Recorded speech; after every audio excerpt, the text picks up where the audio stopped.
Well, welcome back to Moist Woodshop. I'm having a lot of fun here. I just finished this mini pen lathe. It's a lot of fun. If you want to see how I build it, stick around. So I walked up to a checkout stand at a Goodwill store with only one rollerblade in hand. The cashier looked at me kind of odd and asked where the other one was. I told her I only found one, and since I only needed the wheels, I was willing to buy it. I took the rollerblade back to my shop. Using two Allen wrenches, I took the wheels off, discarded the rest. The only thing I was after was the small bearings and spacers. I've been following Izzy Swan's work for a while, and thanks for him sharing his knowledge, I had a good idea of how I was going to make this build happen.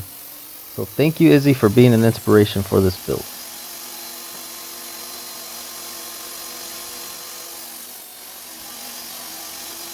I clamped 4 pieces that would make up the headstock and the tailstock face. I drilled a pilot hole through all 4 pieces at once to ensure the holes would line up properly. I used a 1-inch belt sander to grind a spade bit to the exact size I needed. Now I was ready to drill the holes for the bearings. I drilled deep enough so that the bearings are flush to the plywood. Then I drilled all the way through with a 5/8 drill bit. I set those pieces aside and began to work on the base of the lathe.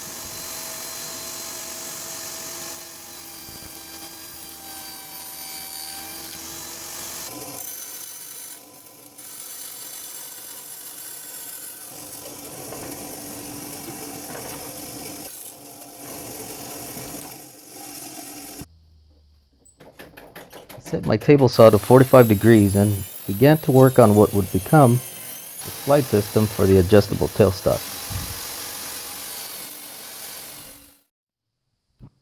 I pressed the bearings in and dropped 2 spacers in between the 2 bearings. I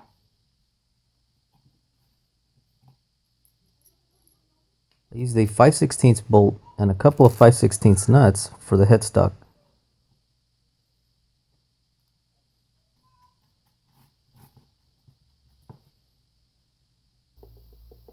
I cut a radius on the side supports for the headstock.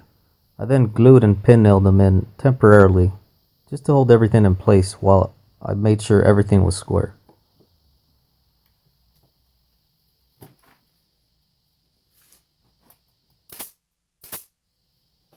Then I went back and pre-drilled and drove a couple of 1.25" screws.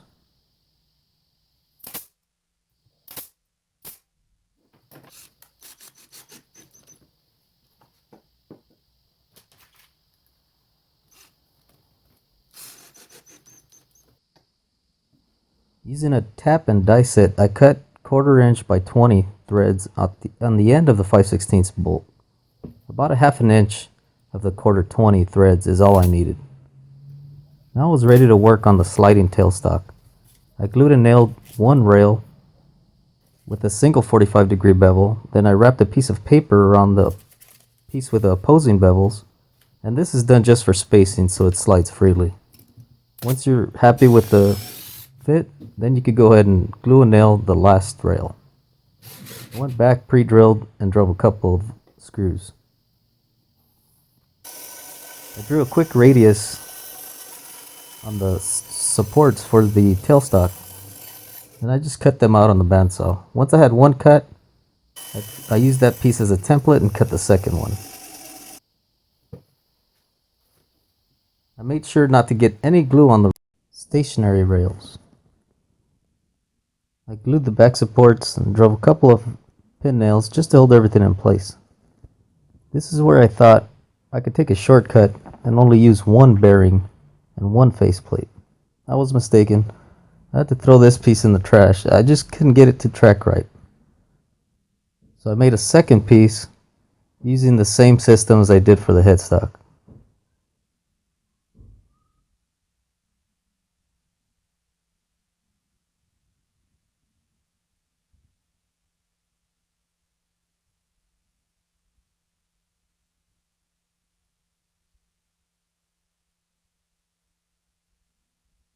I I cut 1/4 20 threads just like the headstock, and I had just enough material left over that I could make the tool rest adjustable also. When I had this build in mind, I had no idea what the tool rest was going to be or how I was going to make it work and adjustable. I started to cut pieces of plywood and it kind of evolved in front of me. I went kind of caveman style on these slots here, but in the end it kind of worked out. I did have a lot of tear out though. I should have used the router.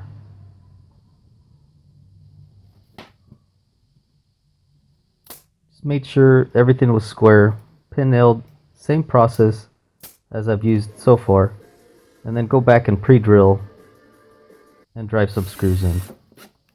Make sure everything's secure.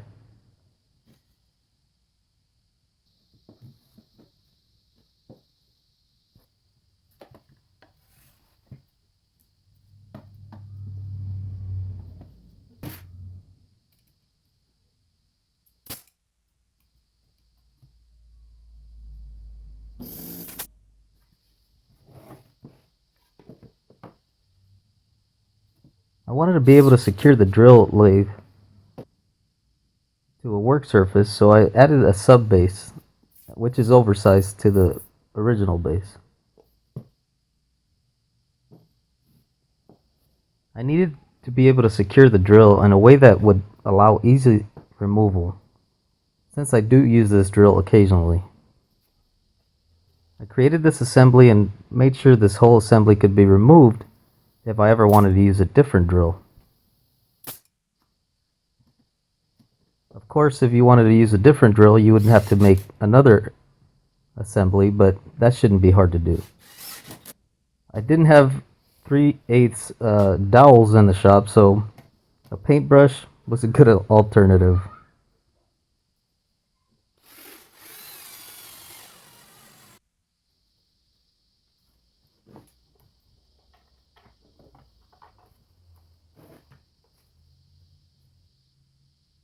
This is just a quick way of making a knob, just using a T-nut.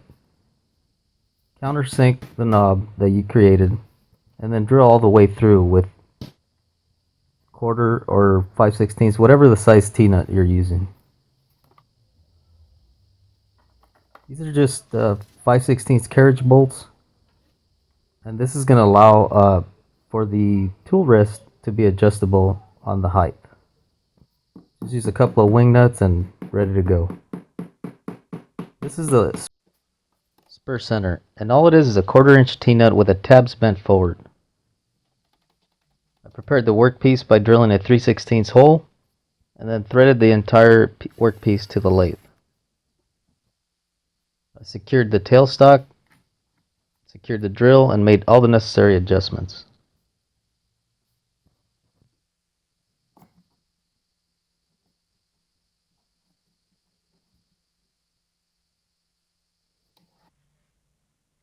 I threw my safety gear on and flipped the switch. The lathe was working great at this point. I don't have much experience turning, but I'm sure I'll get a lot of practice. I was feeling so confident, I felt I was ready to give pen turning a go.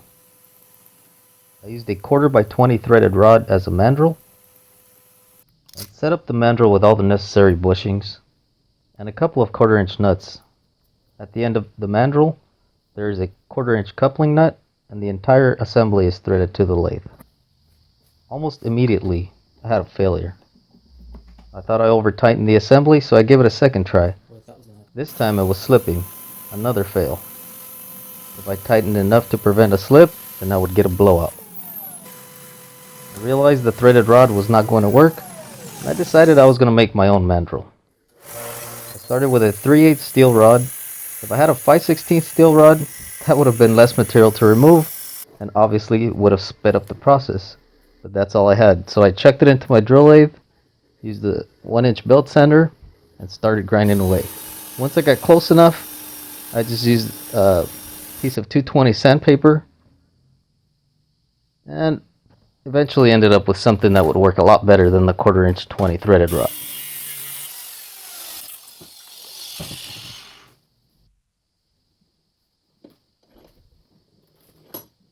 I cut some 1/4 by 20 threads at the end of the mandrel, and this made a world of difference.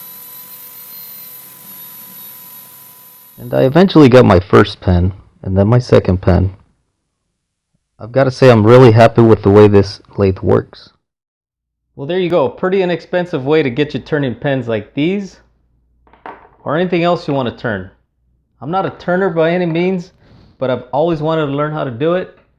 I've got 2 pens made, and I tell you what, I'm having a lot of fun doing it. These carbide cutters that I have, they were a gift, so obviously I'm going to use those. You don't need to have them. You can use conventional turning tools. I did have some issues.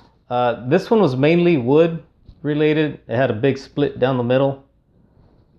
But every time I tried to turn a pen with a 1/4 20 threaded rod, I had a blowout every single time. So the 1/4 20 threaded rod is just not going to work. There's just too much of a gap. So the pen tube was going and sliding under the bushing, if that makes any sense. It was getting pushed into the bushing. So making your own mandrel is definitely the way to go. Or if you could get your hands on a 7mm steel rod and just thread both ends, that would also work. Where I wasn't cheap was my safety. Before I even tried this lathe out, I went out and purchased a decent quality face shield. Just something to keep in mind if you're thinking about doing something like this. I'm thinking of doing something new on my channel. I'm thinking about doing a review on this build. So if you have any questions on how I build it, or just questions in general, go ahead and leave them down in the comment section. If you like the video, please hit that like button. It really helps me out.